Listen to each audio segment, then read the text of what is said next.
Hey, welcome to Expanded Knowledge. In this video, we're going to be looking at the Jason Sands interview on the Julian Dorey Podcast, which occurred just recently on January 17th, 2025. Jason Sands is a UFO whistleblower. He was featured in the James Fox documentary, The Program, which was released in December.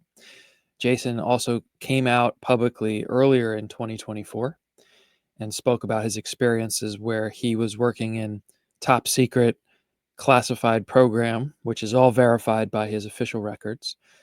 But he says on this, at this location, he actually met an alien being at a time period where there was a UFO seen on the base in the preceding days.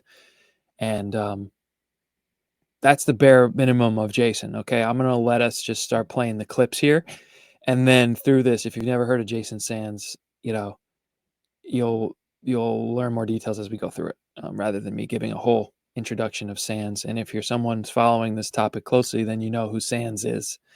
But this is significant to me because to go on a big show like Julian Dorey, like 1 million subscribers almost, and this is a big deal, and props to Julian for putting him, there in the platform and letting him tell his story and asking him some questions. We'll get into a little bit of like analysis of how him and James Fox kind of handled the interview, which some people were critical of, and there may be reason for that. But in any event, I watched the whole nearly 3-hour interview over a period of a couple days, and I basically just bookmarked those sections that I thought were really significant. So we're going to go through those all here. I'll play the clip, comment, and we'll move through. We're going to do probably an hour here. I'll probably cut it off at an hour. So without further ado, let's get into it. And we'll start here with the first clips. All right. So now there's a caveat to this in that there's a part 1 that Dorey released, which is more of an introduction and kind of talking about the program and stuff like that. And then this second piece, where Jason Sands, it's the full interview. Okay. And I'll just show you the beginning of this and then we'll comment.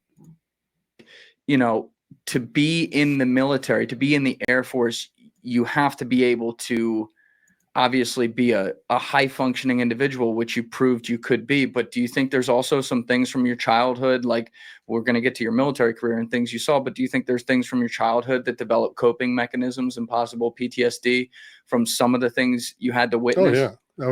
So I think that, and of course, nothing against Julian. This is his show. It's him being an interviewer, and there's no right or wrong way to do that.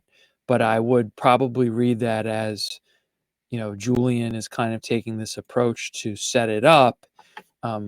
It's somewhat of a leading question. Hey, you had a lot of childhood trauma. Do you think that might have made you think that you saw an alien?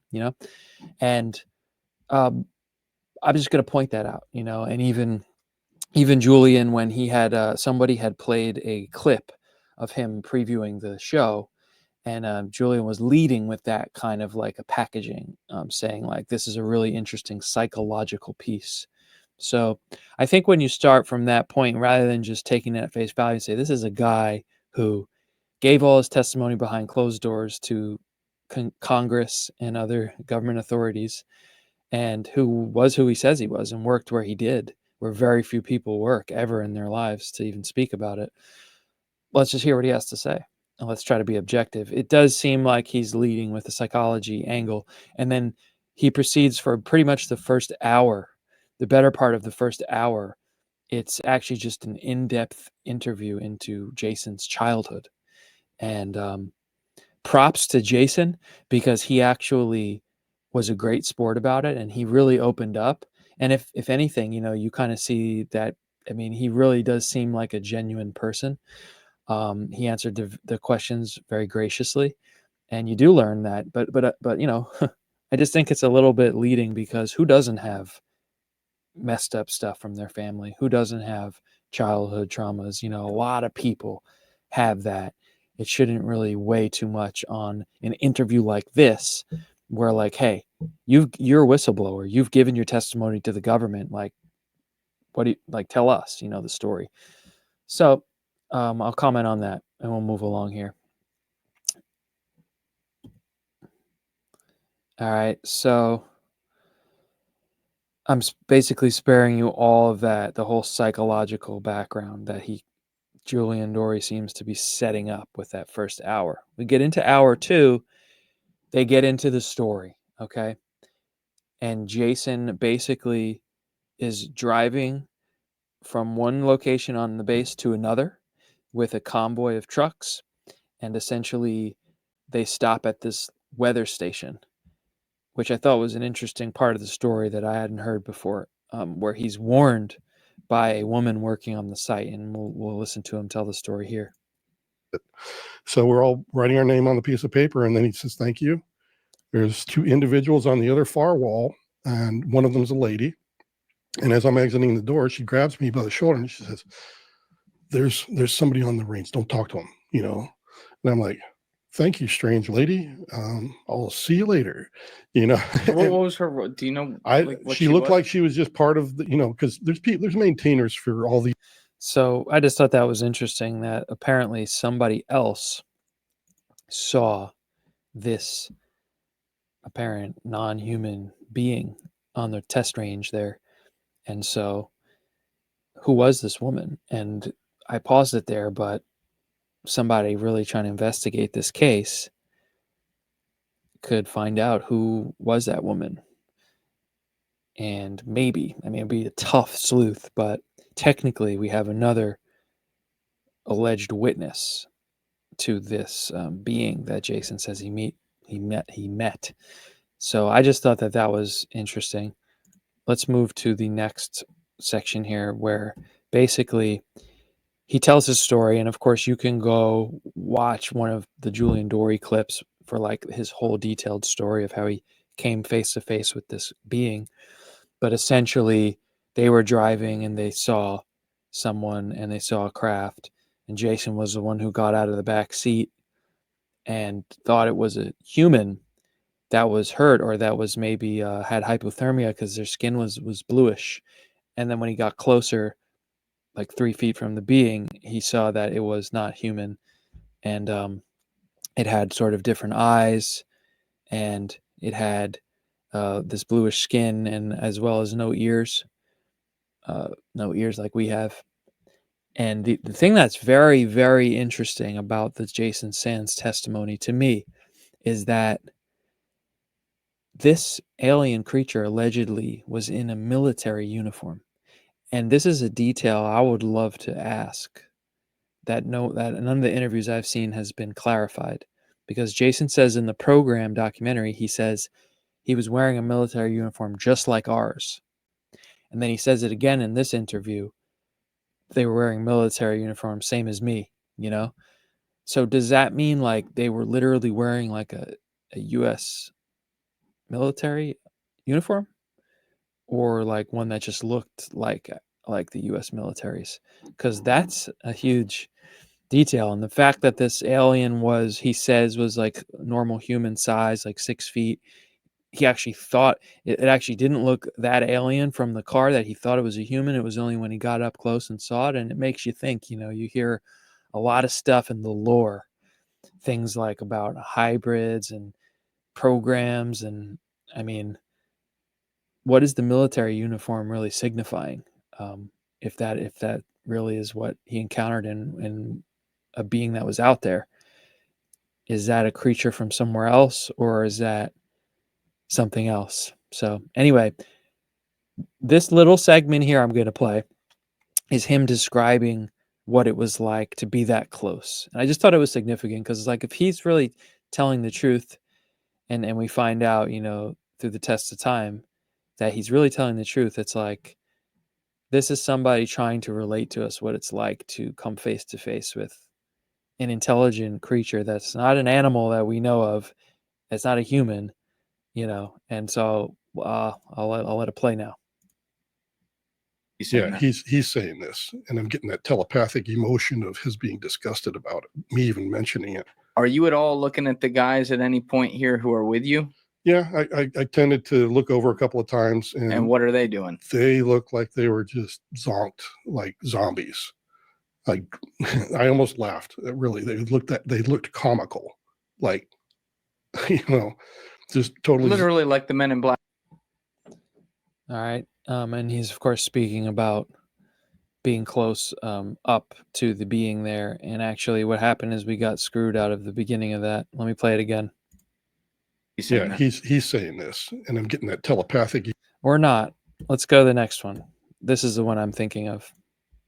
fear. I was like, holy crap, this guy's not, he's an alien. I was like, you know. So you look like you were looking into a crocodile's eyes. Yeah, it was kind of the same thing you get if you stumble onto a rattlesnake. That's what it felt like. I mean, you just scared to death. You're like, oh crap. That's what I felt. But you didn't feel threatened in the sense that Not threatened. that your well-being was at stake. Here was a sentient being that I couldn't explain. If you could imagine that kind of a scenario, just like, the first time you're scuba diving and you meet a whale for the first time, you're like, yeah, that kind of feeling. But you know what a whale is. Yeah. And eventually you calm down and you realize that It's a whale. it's a whale and it's gentle and it doesn't bother you. But you never figured out what this thing was. No, I did not. What happened? So you get in the car, they kind of come to you. So, and look, we're all entitled to kind of take Jason in this story however we want. And I prefer to suspend judgment and not believing until more information keeps coming. And but for what it is, realizing that it's possible this happened to him, and this is really a person telling the story here. I mean, that sounds believable, like a way to try to describe what it must be like. And I just thought that was an interesting clip there. So let's move along now. He begins to talk more about what it's like to work in the top secret black programs. And I'll just let us take a listen here. Were there things during your career, though, besides this event, which for obvious reasons is going to cause a lot of things to think about, but were there other things during your military career that you had some PTSD from, you would say? Definitely. Like so. what?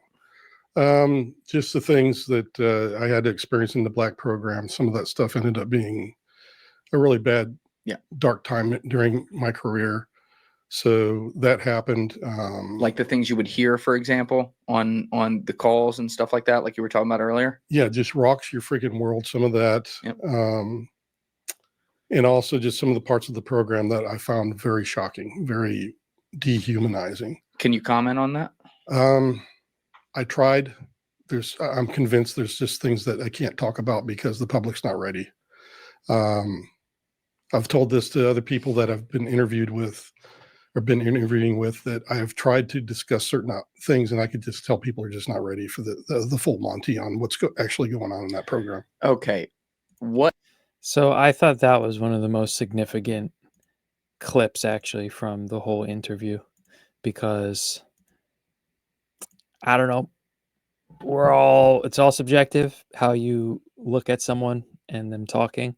To me, he seems like he is telling what he knows, and for him to say, I mean, look, his public story is that he came face to face with this non-human creature, right? And that he was working in a capacity where he saw some of these things. And here he's saying that it's more shocking, and that there's dehumanizing aspects, and that he's tried to start to talk about it, but people aren't ready. For example, he mentioned he was ordered to apparently kill one of these creatures, which we'll get to later, that they bring up later. It becomes very uncomfortable for James Fox, because there's just a lot of stigma attached to that, that this is kooky, loony, tinfoil hat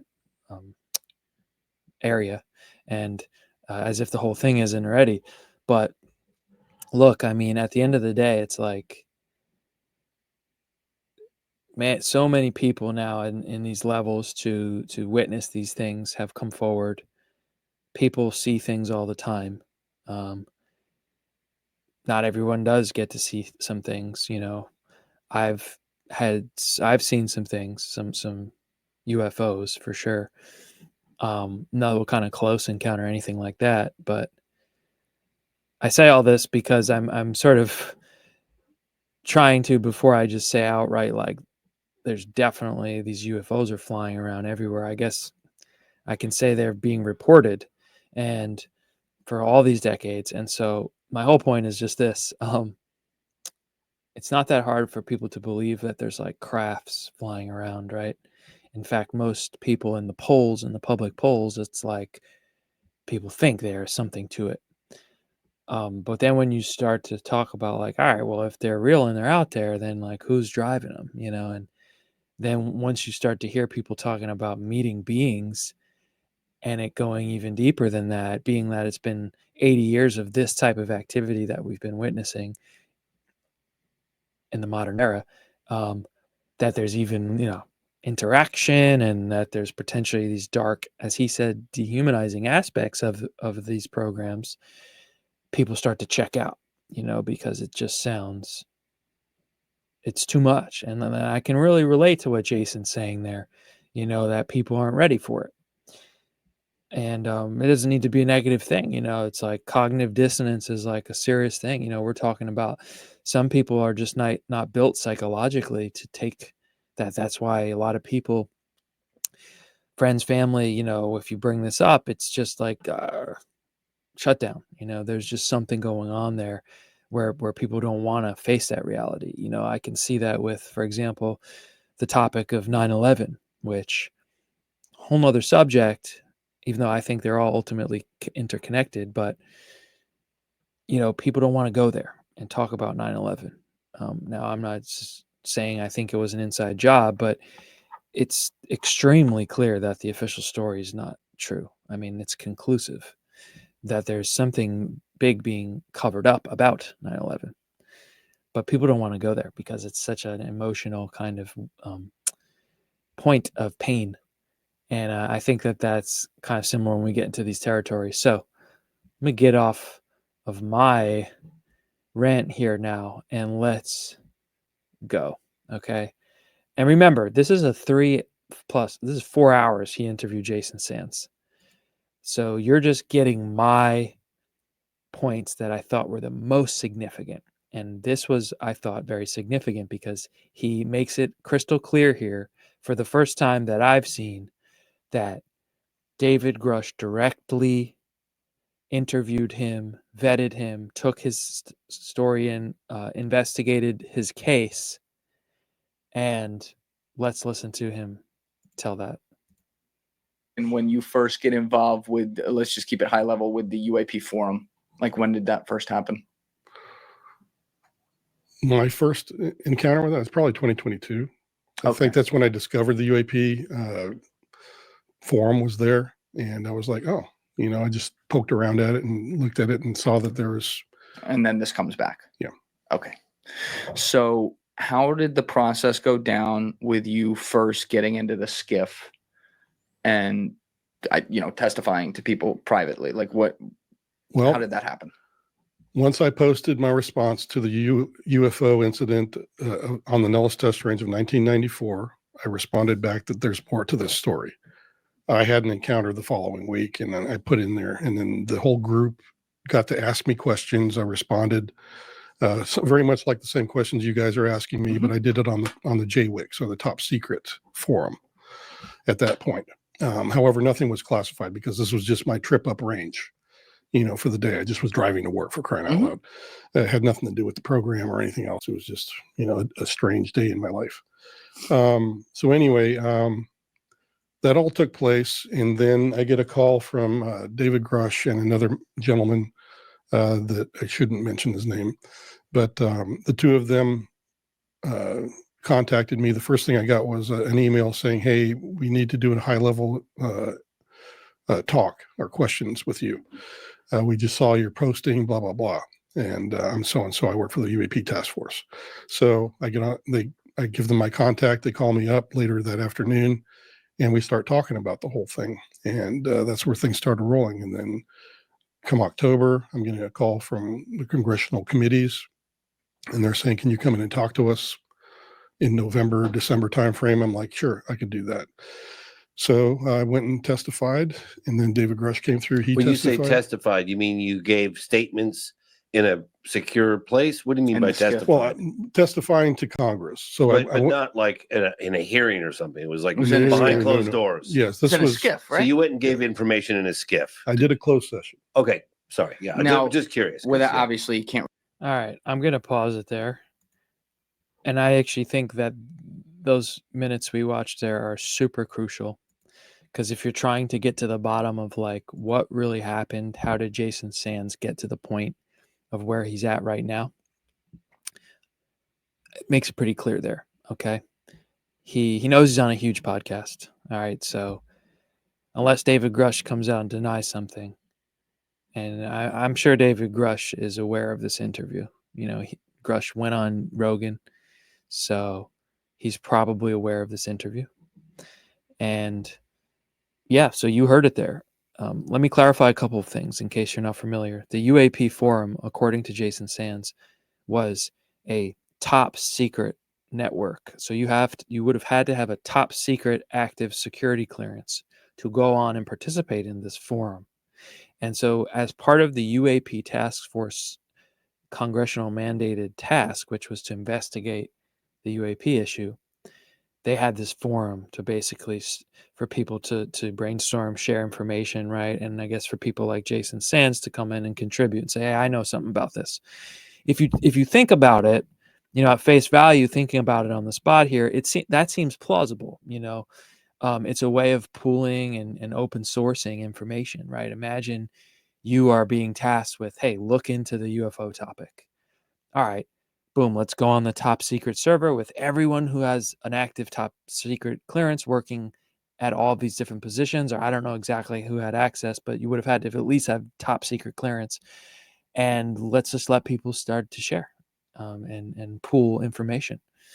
Seems like a logical way to go about it. And then, as he said, David Grush contacted him. David Grush and someone else he wouldn't name contacted him. They set up the interview. And then Congress reached out to Jason Sands to have him come in and testify.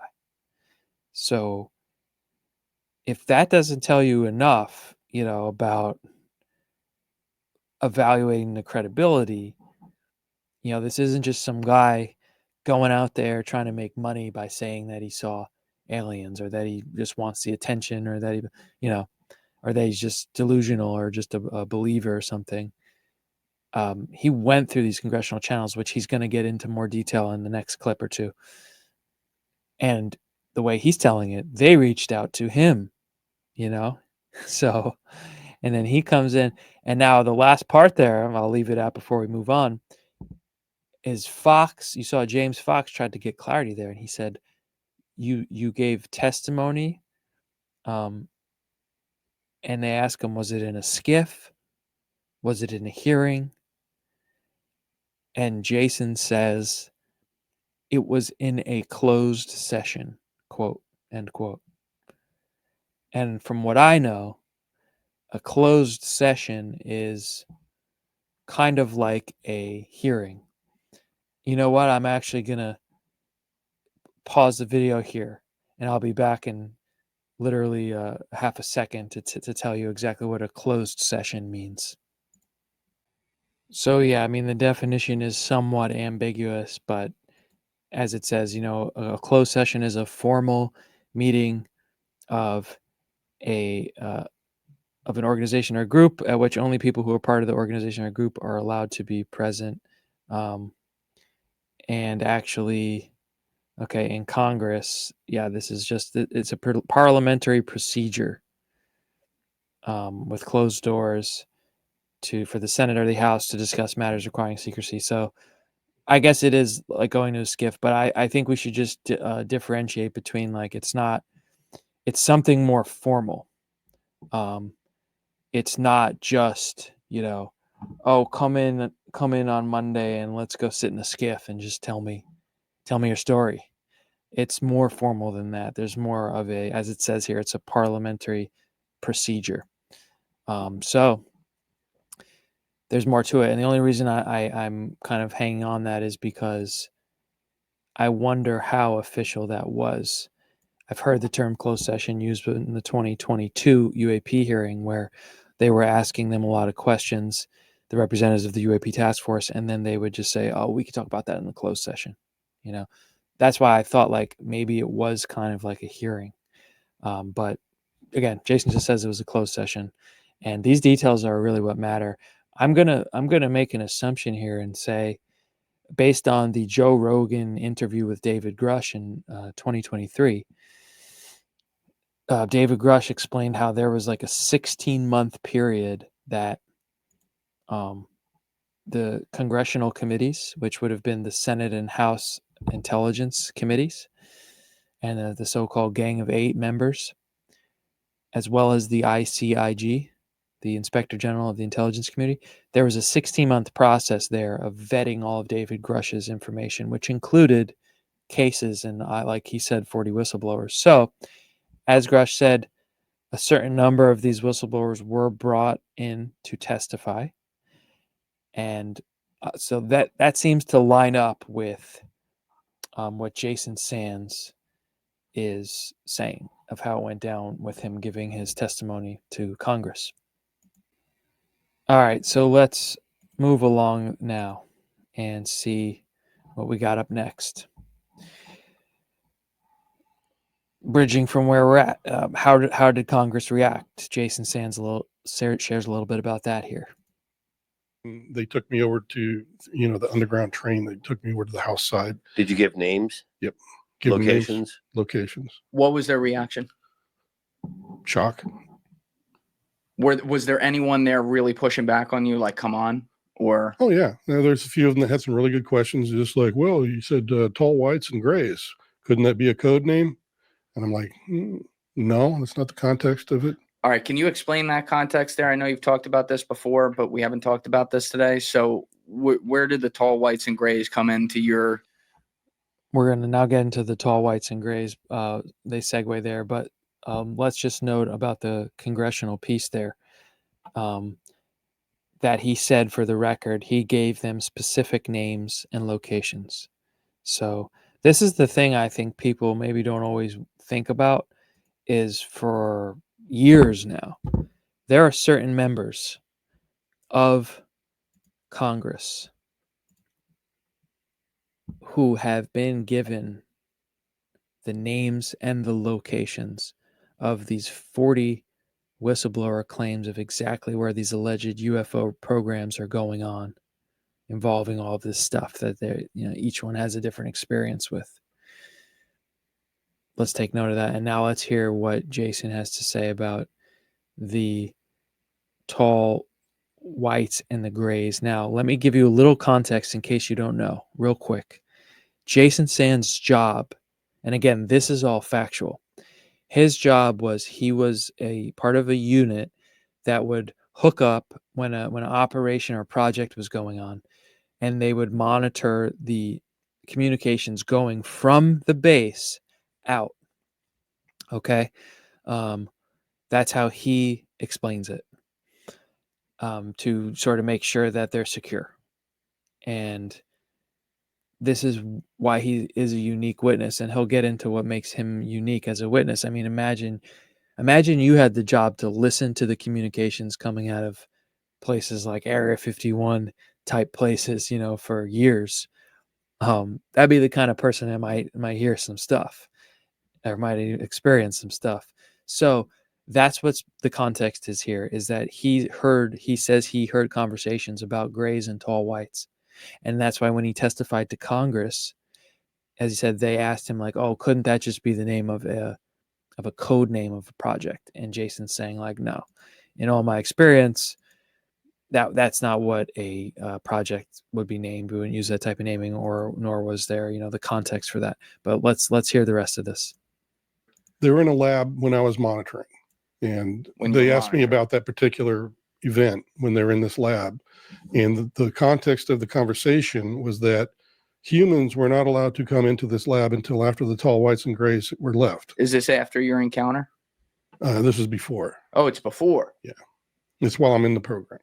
So in the program, you have if you're monitoring this, a previous encounter. Yes. It's a previous encounter. Yep. Is this stuff you heard or stuff you saw? I heard it. Oh, you heard it. Okay. I heard it. I was monitoring and recording that conversation. And like I Okay. said, you got to understand that this was not a deception plan, because it's insane for them to spend the thousands of dollars to have my team and the OSI come out for that 2 weeks and waste our time, because we were there for a very specific reason, and that is to keep their security on their All right, program. let me play devil's advocate on that real quick. If it's just hearing it and not seeing it, which is not your fault, you're just hearing it, right? Yep. By the way, were they speaking English? Or? Yeah. Okay, so it's not like the Norwegian type situation. No. I am just thinking about how compartments of the government could work with psychological testing and things like that. You have people like you and your coworkers who. All right. Basically, Julian's just asking him if he thinks that they could have been like messing around with him by talking about that kind of stuff, which Jason says he doesn't think, based on his time in the position that he was in and what he knew about that. Now, I remember as they were talking there. All right, yeah, I had this little clip there. You know what? We're going to skip that. So it's interesting to think about, right? Because it's like, of course you're going to be skeptical, as Julian Dorey, seems to be. And Jason's okay with that, as we'll hear him share his opinion on that later. But it's like, yeah, I mean, this is the kind of a whistleblower that you would expect to be one of them, somebody who was listening in on stuff and heard some stuff, and as he's kind of just sharing what he heard unfiltered, which is what we would need if we were hoping to get like a revolution of truth around this subject and everything else. We would need people like him to come out in public spheres, like a big podcast like this, and just tell us the truth of what he heard unfiltered. And what you're going to see here is once he starts to talk about some of the stuff that has been associated with more fringe areas, like the Ashtar Command, the room starts to get uncomfortable, and James Fox essentially censors Jason Sands. So let us check it out. And I did hear military? Ashtar Command. Honestly, I did hear that. And You heard what? Ashtar Command. I had actually on a sheet of paper, and I looked to the other alliance. That's another one that they came over and they listened to the conversation themselves. Because I said, do we have like a command or a headquarters in India? What is this? What is Ashtar Command? Have you ever heard of this before? And Ashtar Command. Ashtar Command. Yep. I still don't really know what that means, but You don't know what I mean. Okay. well, I've heard from the UFO community that they believe that the Ashtar Command is actually a command that's out there in the galaxy or something. We're getting into speculation. Yeah, that's right. Yeah. And this is let's reel it Let's back. not go there. Yeah. So, All but, right, we're already in kook, woo woo here. Yeah. right. So So- anyway, Yeah, hit the joint. Let's Yeah. go. but anyway, so I did hear that.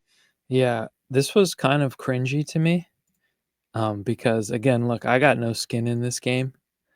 I just find the subject very interesting, and I think there's something to it. To me, and really, I have no past history with James Fox or Julian Dorey. It's all very like neutral to me. When I watch that, Jason Sands seems like he is being dead ass serious. It seems like he's telling a real story. It seems like he really did see something called Ashtar Command, called the other guys over, said, do we have something in India?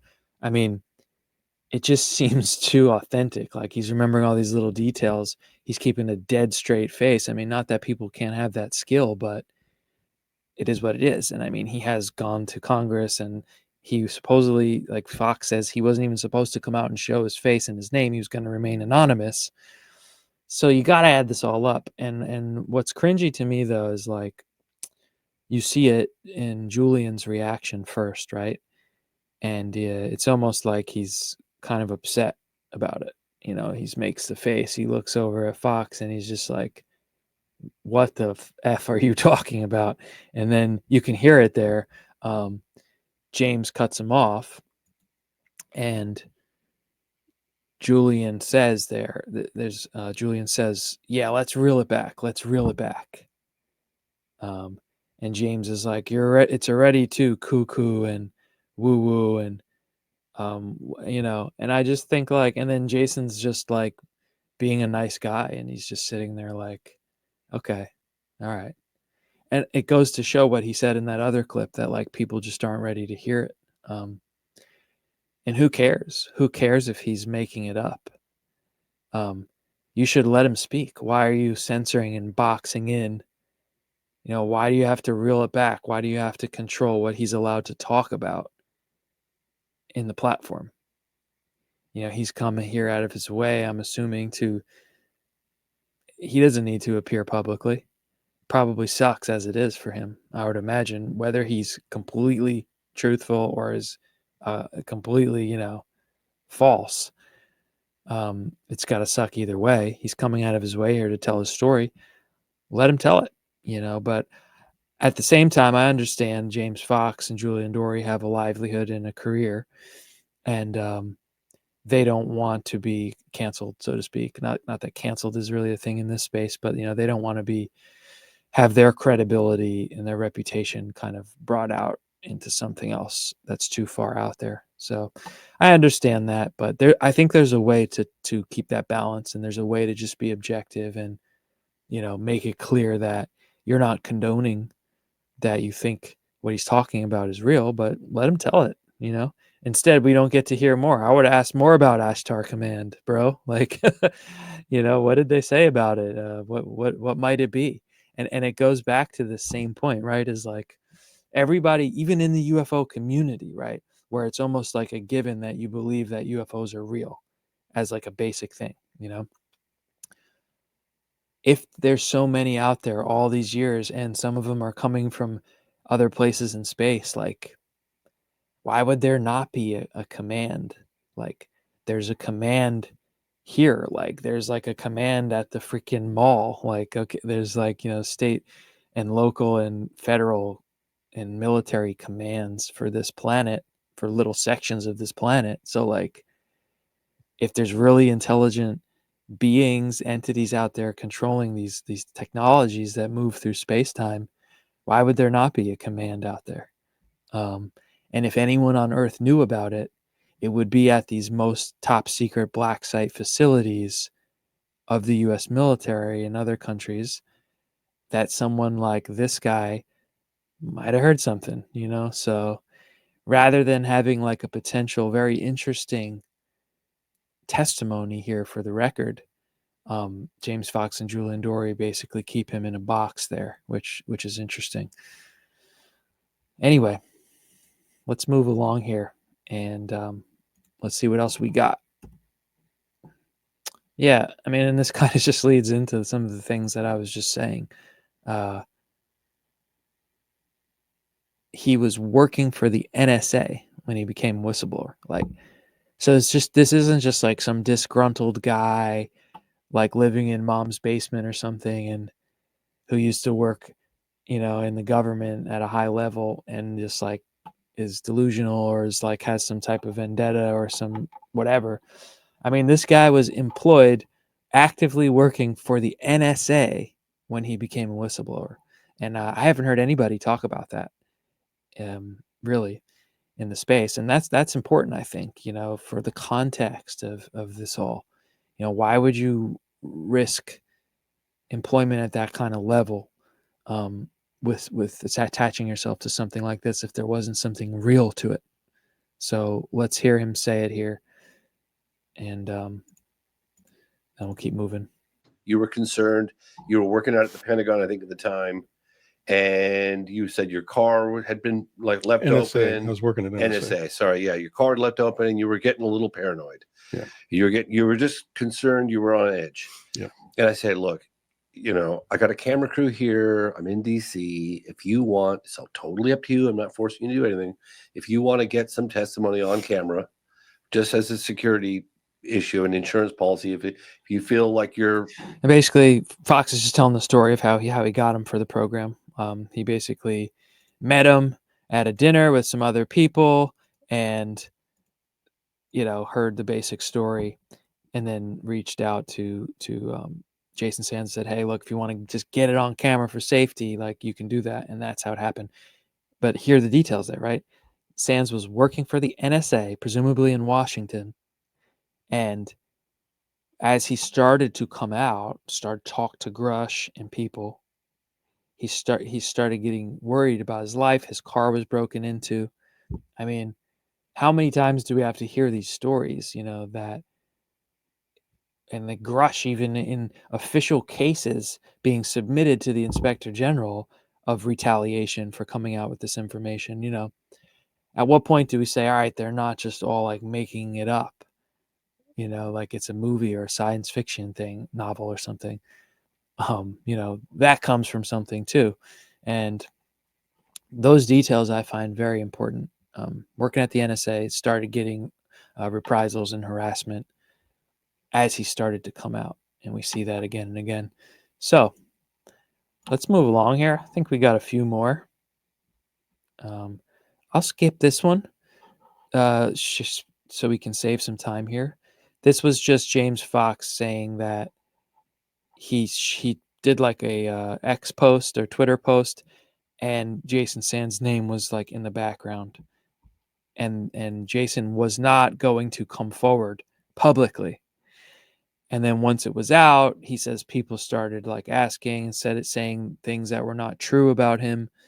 Like if you remember, right when it was leaked, there was like the picture of him taking a selfie, and it's saying that he had like a fake law firm, So right away, like boom, and I even thought, I was like, oh damn, this isn't a good look. Like this guy looks like a total hoaxer, because that's how much it was portrayed like that. And I think that's what Jason's talking about when he says he wanted to come out to clear his name.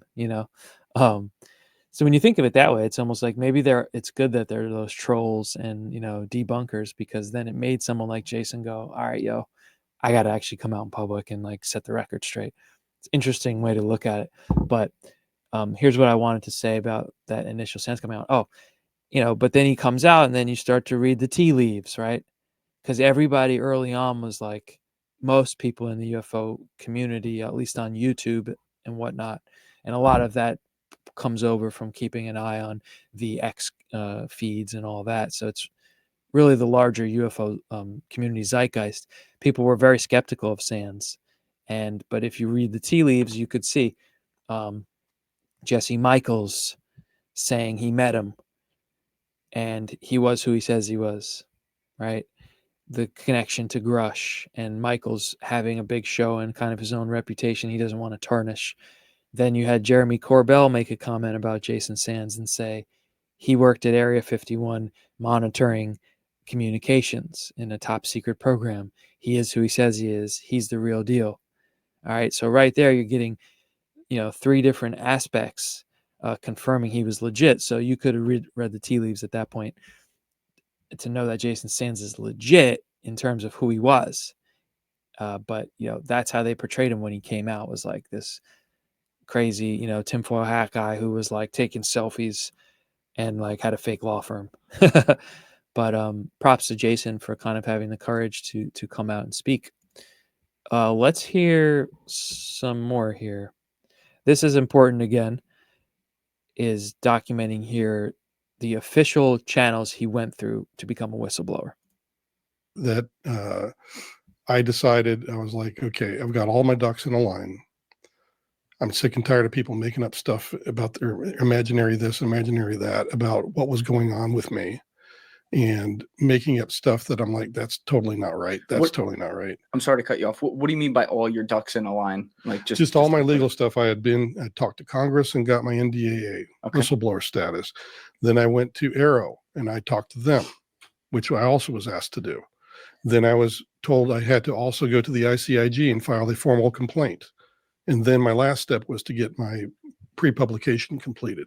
Intelligence Community Inspector General. So he did all of it. Okay, just for the record. he did it all. Congress, AARO, DOPSR, and he submitted information to the ICIG. So, he did it all. CIG. Okay. Yeah. The head of that was Thomas Monheim, I Yeah. believe. Yeah. Got Exactly. it. So this essentially, though, in that initial Twitter Spaces in April 2024, you told the story, at least in a lot of the detail of everything we've covered so far today. That's fair to say. All right, now they're going to move into, I believe, the information about the Rogan, Fox. All right, I'll spare us this clip here. Basically, just they talk about how Joe Rogan essentially knew about Jason Sands too, and he got to. Jason Sands played a role in Joe Rogan being able to interview David Grush, because Rogan reached out to James Fox and said, "Hey, is there any way you can get me to get an interview with David Grush?" And Fox had the connection to Sands, and then Sands, linked Grush up through that. So that's pretty interesting, when you start to see some of this stuff come out in the bigger picture start to come together. Here's a great part, I think, here where Jason Sands shares what he thinks about people who don't believe him, which I'm sure is probably most people, even most people in the UFO community. Maybe I'm wrong, but that's going to be my assumption. But let's hear what he says.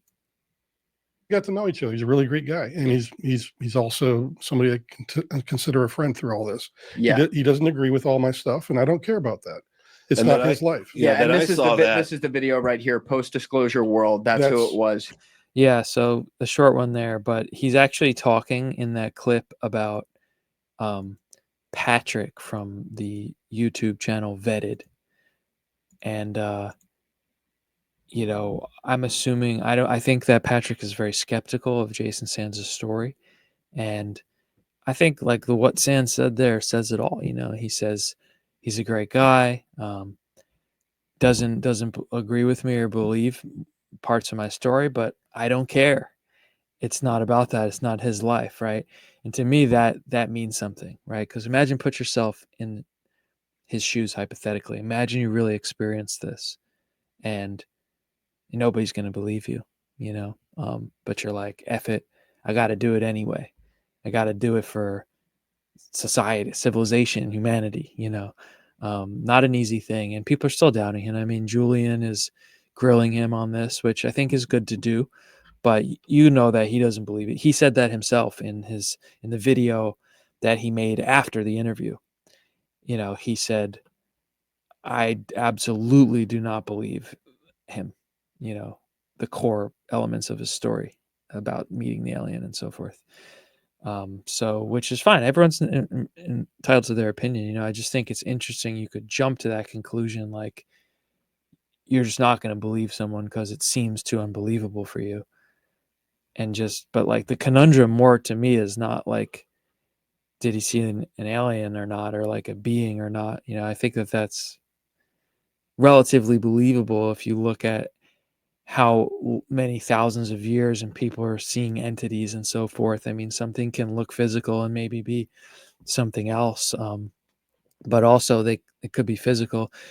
To me, the conundrum is more like the sociological aspect here. Like, this guy has went through all the official channels. Like, they asked him to come, and he seems to not give an F. He's ready to testify to Congress, as he said in the program documentary. So my whole thing with this whole subject, like to skeptics and believers alike, is like, let's just have an investigation and like look into it. Go to the names, go to the locations, put them on the spot. If they're lying, it's going to come out. And that's, I think, how we need to approach it. So, kind of moving along here. Let me take a bird's eye here because we've got about 10 minutes left. Whew, man, we got a good amount left. All right, let me take a look at what we have left here for a second. So here's what I'm going to do actually, because there's still a lot of content left. Again, this was like 4 hours of an interview. So we're going to end this episode here. And in the next one, we're going to start with where things kind of took a turn at the end of the interview, where Julian asks about Jason's story about that only came out in that one place the day after the program came out. And he said that he was ordered at one point to kill an alien. And it gets pretty interesting. So rather than try to rush and compress what we had left into the final 10 minutes here, we'll kind of wrap this one up now. We'll do a part 2. And yeah, I think Jason Sands is very interesting. I think it's good that he's coming forward. I think we're going to be entering interesting territory where people are going to be very skeptical. People don't, are not going to easily just say, yeah, he's probably telling what happened. He's going to be, scrutinized as it has to be, as it should be. But I think there's a fine line between that and like ridiculing or censoring. And I think that's kind of what we'll get a little more into in part 2 here. So hope you're doing well out there. Thank you for watching. I'll drop part 2 in the next day or two. And I'll see you then. Take care. Bye-bye.